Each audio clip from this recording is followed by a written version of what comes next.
drones, its revolution and evolution. And this is to be presented by Sri Lanka's most recognized and highest awarded innovator. Has already won 3 gold medals and a silver medal at the Innovators competition staged in Geneva, Switzerland.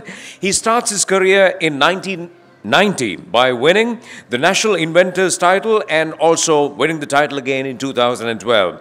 He is currently working as a consultant to CIC Precision Agriculture and runs his own research firm in India. He's also the senior research scientist for the Sri Lanka Institute of Nanotechnology. Could you now please put your hands together and welcome the renowned inventor and senior research scientist Manju Gunawardhana on stage. Subha sandhyaවක් වේවා. So කවුරුත් කියන්නෙත් නැහැ. Presentation එක දාගන්නකම්. You know, everyone knows about drones and we've been discussing about drones in our the panel also.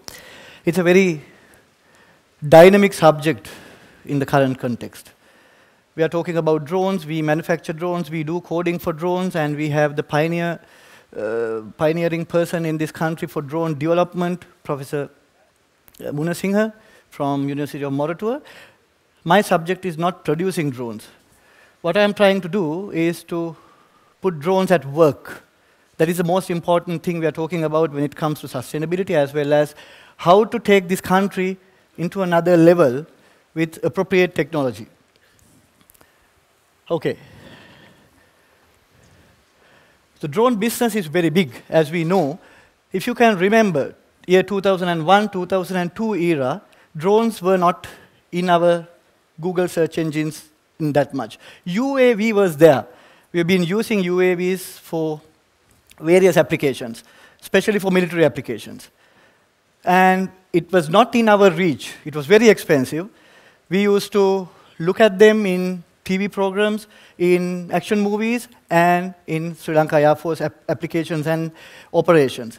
But now, after 10, 15 years, drones are everywhere. You have toy drones, you have small racing drones, you have Panthers, you have Inspires, you have Matris, various types of drones trying to solve various types of problems in the basically around us. It's big business and extremely important, numerous applications. If you can see, wind turbine inspection to first aid to agriculture, security and surveillance, millions of applications. But we only know about very few applications. As Sri Lankans, we only use drones currently in the general context for cinematography and videography, photography, and in these artistic areas. But what I'm trying to talk to you today is not that. We have 5 major areas of drone applications selected to go forward as a business in this country.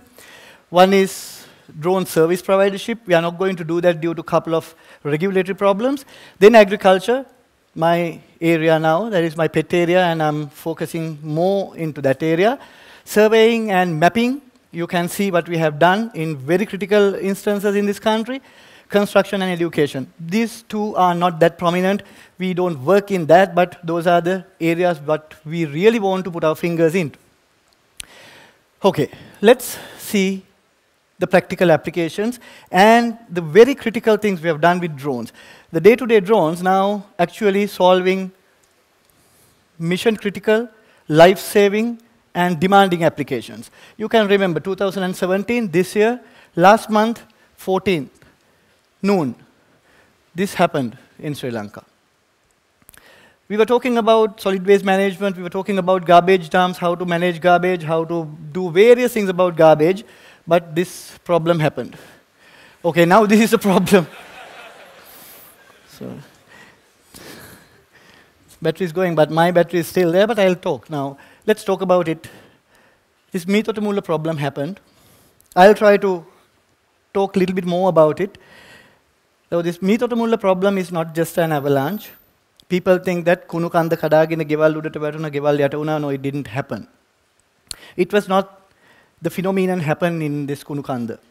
It's a different geoengineering problem happened, which is called deep-seated slope failures. The top part came down onto the halfway of the Kunukanda. Then that pressure released through these foundations of these houses. These houses simply pushed away for 40, 42, the worst case scenario, 47 meters from its initial places. Okay. This is the result. You can see. If you can see that the corner picture, the red color small house, is now on another house, nicely pushed away for 46 meters and seated on another house.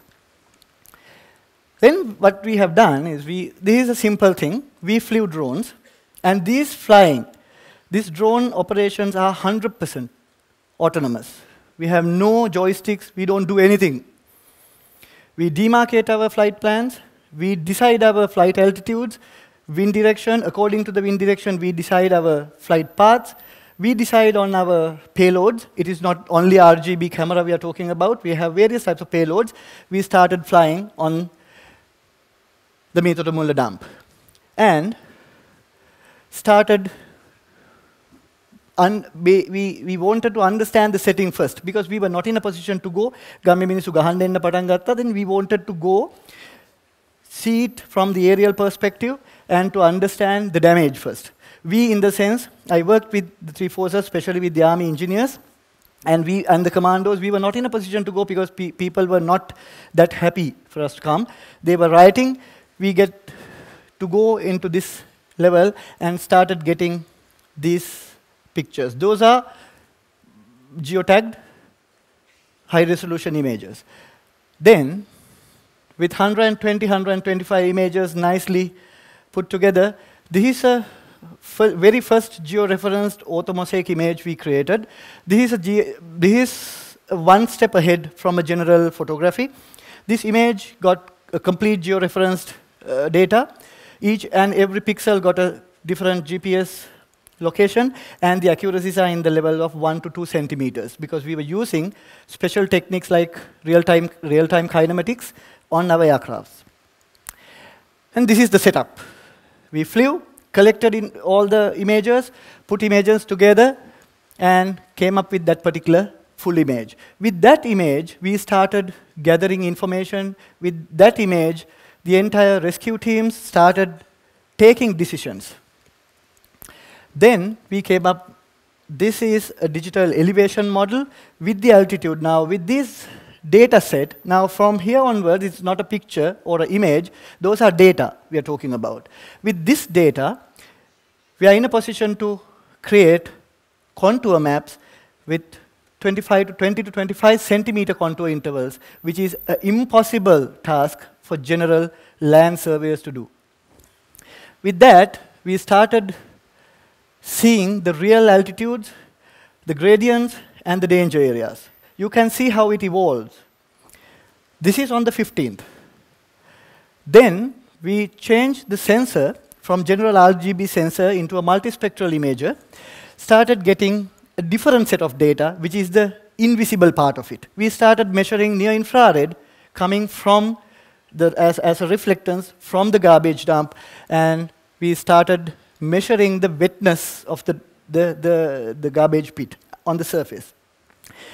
The wetness is very important because this problem happened because of the heavy amount of water absorbed by the garbage dump, which is an extremely porous dump.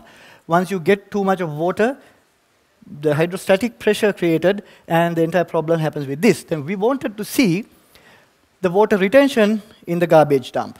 Now, generally, if you go by foot to the garbage dump, this is impossible. You are not in a position to go because most of the areas were not that static and stabilized. There were dynamic areas. There were small breakdowns as a secondary breakdowns after 2 days even.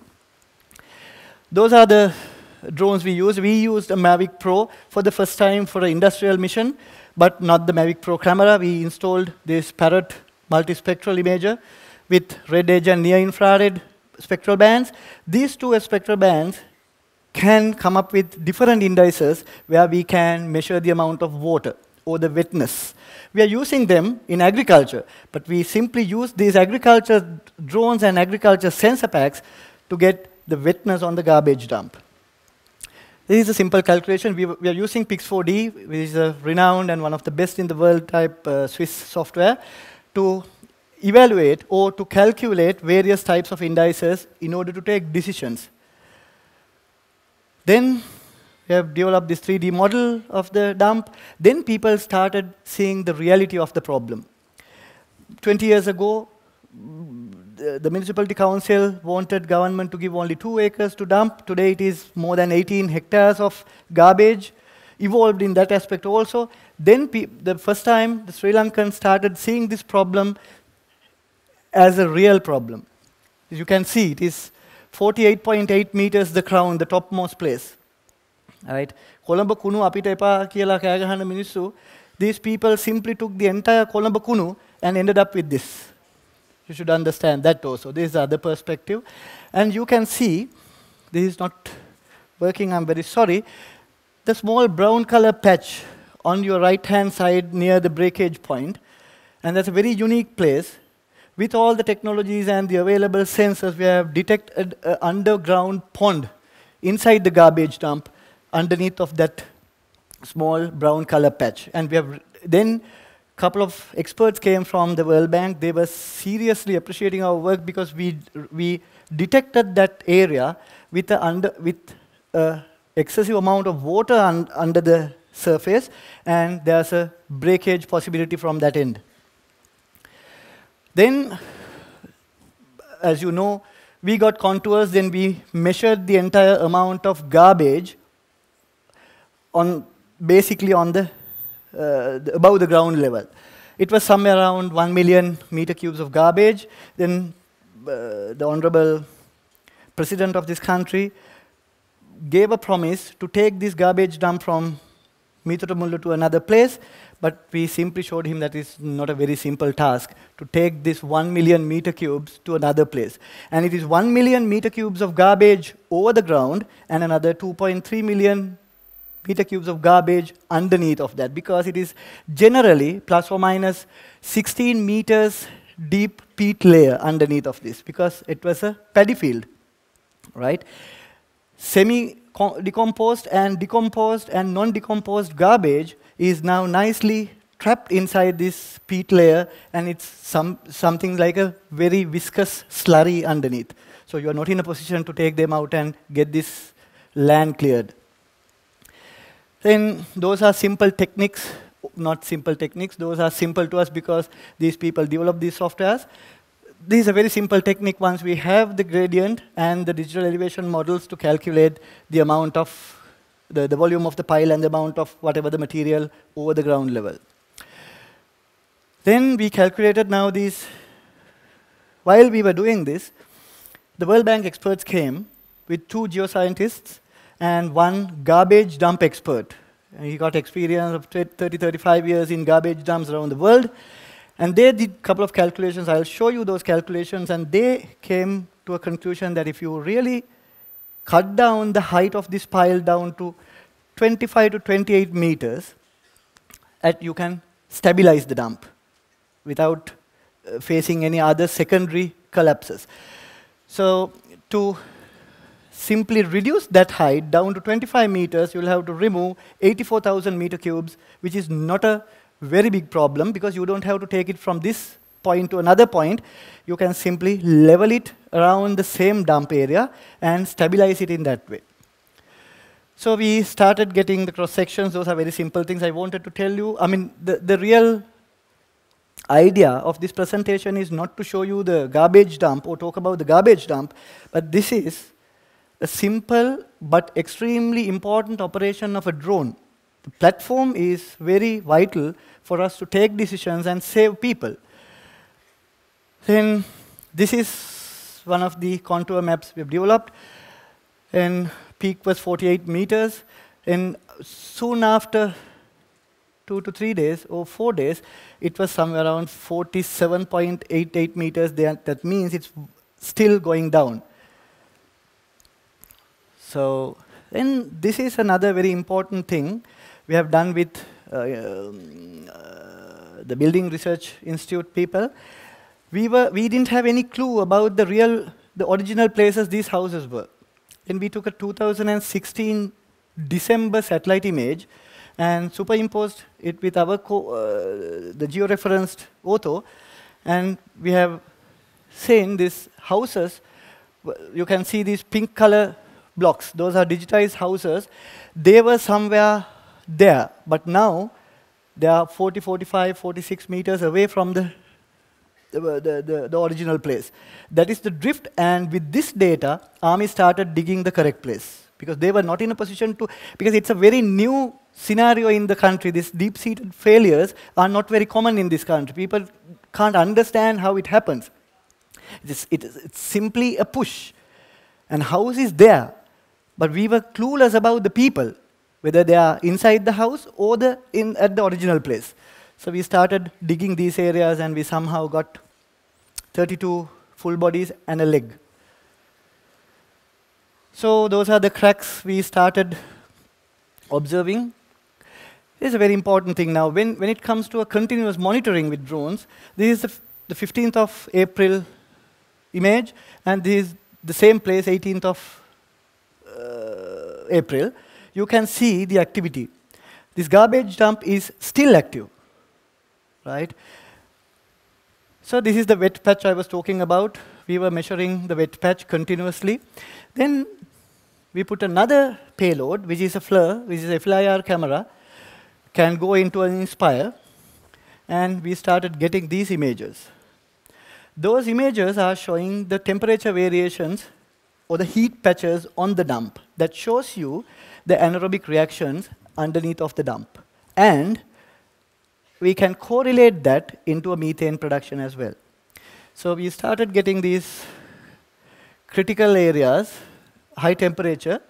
So once we put a gas analyzer, we experienced 2 to 3% of methane, and you will be amazed, 1,000 to 1,200 ppm of carbon monoxide just underneath of the surface by 50 centimeters. Extremely polluting condition. Carbon monoxide is a deadly gas. Once Army people started working on the dump, every other hour they'll have to go and get fresh air, otherwise they collapse because of the two things. One is the odor of the garbage dump, as well as the combustible gases like methane as well as carbon monoxide.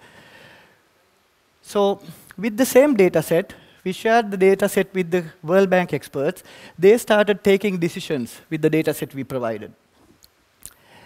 And they got all the cross-sections and modeled the breakage and came up with the stabilization technologies and the guidelines. Then this is the leveling mechanism they proposed with the same data set I've provided. Once we level it in this way, end of the year, the site will be similar to this. It's going to be an urban usable landfill. You can't use it for anything other than just walking and for recreational purposes. And it's not going to be a dump site anymore. Okay, that is about the dump site. Then Professor Rohan Munasinghe was talking about another very, very critical subject to this country, which is precision agriculture. And I've started the first dedicated precision agriculture company in this country under the name of CIC. I'll take you through this small presentation. I'm not going to talk much about this. Agriculture is very vital to this country. And I started working on a couple of agricultural research. As I mentioned when I was in the judge panel, we started producing new age fertilizers in my institute, Sri Lanka Institute of Nanotechnology. Then we started developing new age pest killers, not repellents, killers. Then we started working on various types of chemical-based agriculture inputs. But Sri Lanka as a country, we are a very high chemical using country. We are using a hell of a lot of chemicals in our agriculture. The general practice in agriculture is this.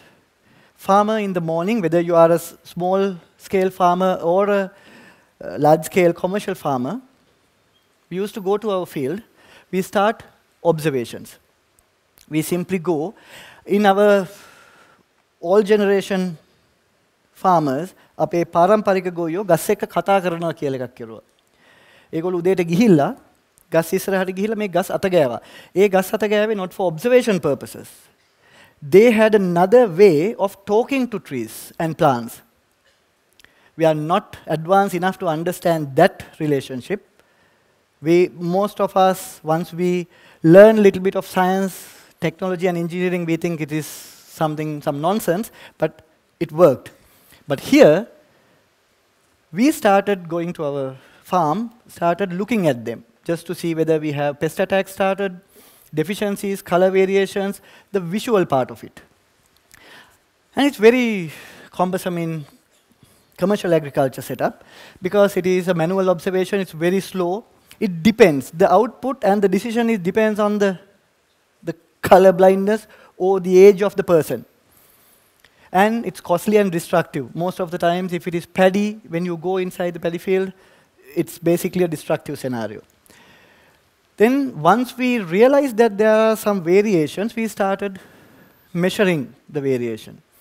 For that, in paddy, we have introduced, actually, Batalagoda Rice Research Institute introduced with IRI from the International Rice Research Institute, the color chart. This color chart shows you the nitrogen setup in the plant. So now, then once you see some variations or deficiencies or pest attacks, we used to go and spray. This is the way we do. And we changed everything with drones. We install various types of sensors underneath our drones, start simple general flying to get this output. This is with a general camera. Your Phantom 4, Phantom 4 Pro, 3 Pro, 3 4K, any drone can do this. It's a very good example of using whatever you have to solve a current problem. Innovation is that. The general videography or wedding වලට ගිහින් පින්තූර ගන්න drone එක කුඹුරක් උඩින් යවුවම this is what you see. With this image, the real agronomy practitioner can take decisions. You can see in-field variations, you can see mixed plants, you can see low plant densities. Now, when I walk in my paddy field, in my perspective near the ground, everything is the same for me. I can't see any variations. නිල්ලට තියනවා හොද්දට තියනවා කියලා අපි හිතන් ඉන්නවා. But when we go up, when we fly in this perspective, you can see variations. As Professor said again, if you use this data set or this image properly, you can go and do spot applications.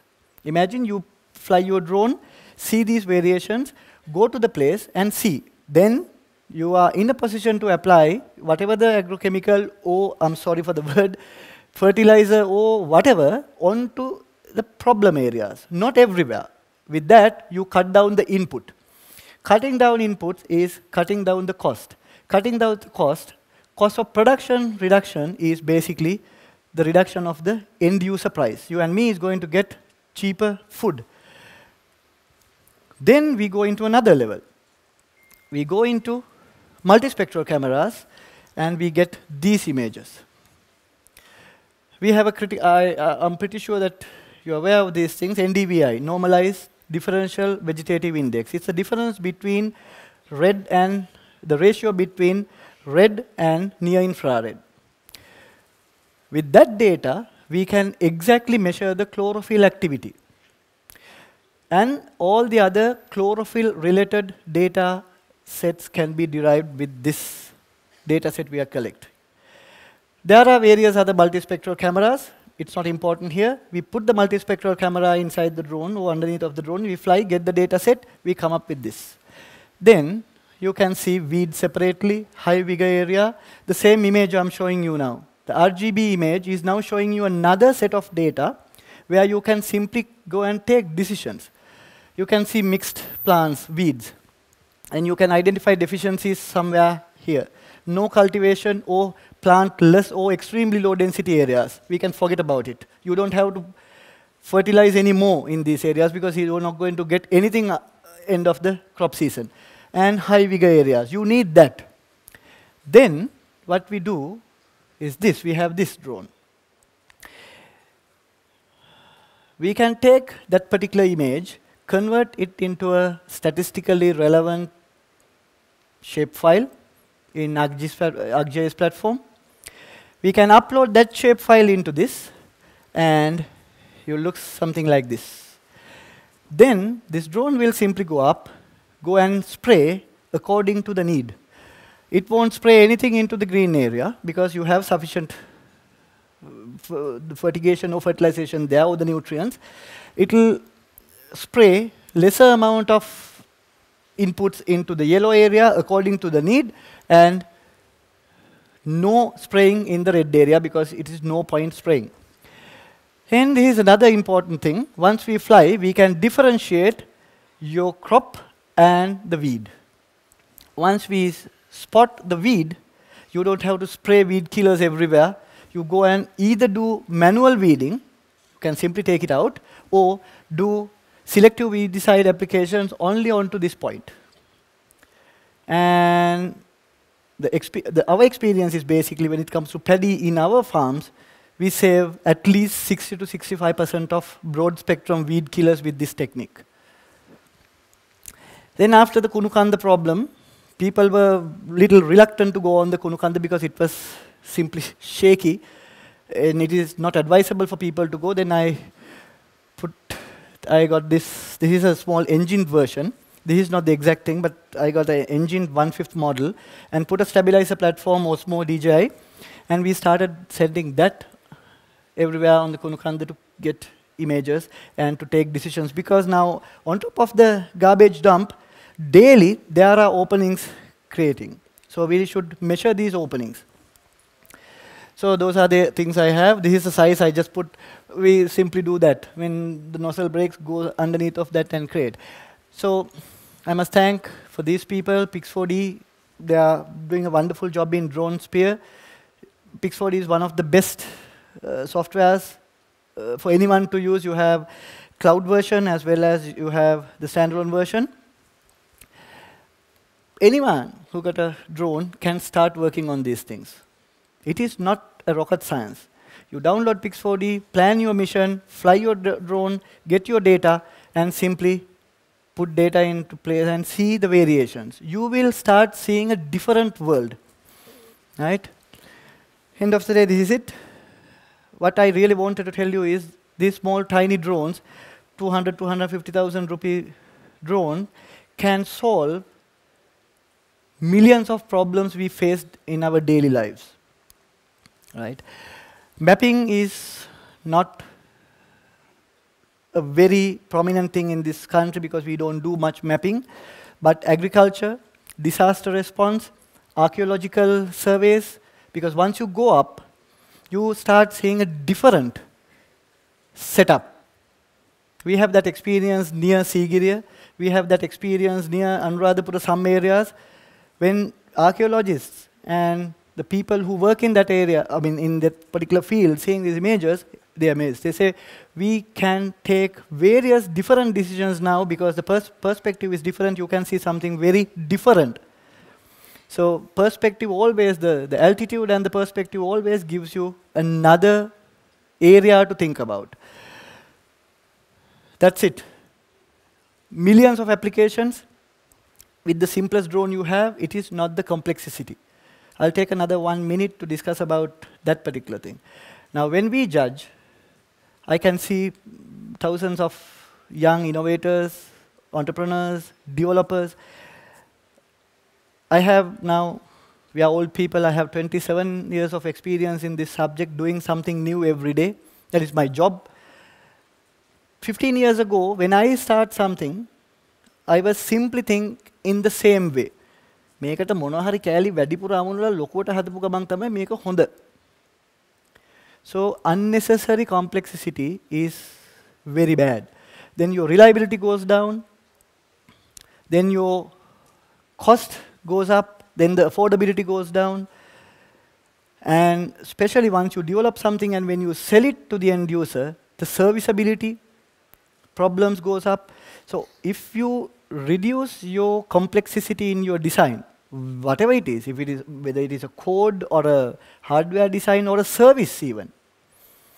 Lesser the complexity, you have a great future with your invention. අපි හැමතිස්සෙම කරන වැරද්ද අපි මේ රටේ තියෙන ප්‍රශ්නකුත් තියෙනවා ලොකුවට තිබුණොත් ලොකු ගාණක් ගෙවනවා.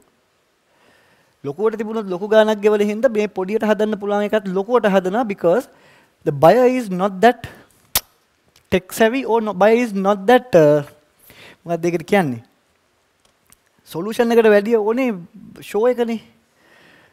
අපි පොඩි දෙයක් හදලා ලොකු පෙට්ටියකට දැම්මොත් ලොකු ගාණක් ගන්න පුළුවන්. But when we are in the other countries, we somehow try to miniaturize everything in order to simplify it.